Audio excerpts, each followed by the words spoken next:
जी जनाब, ये आज की वीडियो में आपको दिखा रहे हैं। इस बूटी को दूधी कलां कहते हैं। इसके साथ एक और किस्म भी होती है, दूधी खुर्द हज़ारदानी। आज दूधी कलां के बारे में आपको एक राज की बात बताते हैं। इसके दूध में आप पारे को खरल करें, पारे को खरल तशविया करें।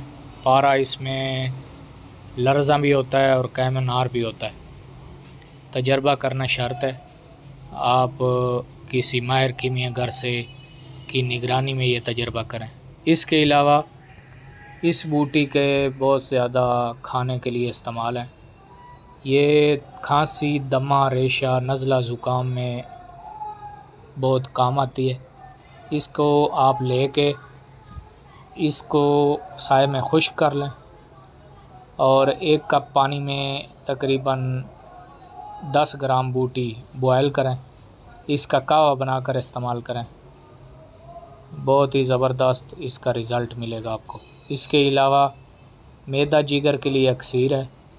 इसका मिजाज जो है वो सर्द खुश्क है, इसलिए अगर आपको पुराने पेचस हैं, खूनी पेचस हैं, तो ये बूटी आप जगह जगह मिल जाती है। बहुत आम बूटी है, पूरे पंजाब में बहुत ज़्यादा लगी हुई है।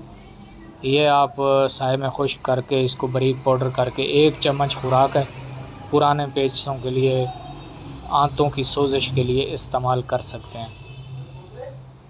ये दूधी कलां बहुत ही फ़ायदेमंद बूटी है। इसमें बड़े बड़े राज पोशीदा हैं। कीमियागरों की जान है।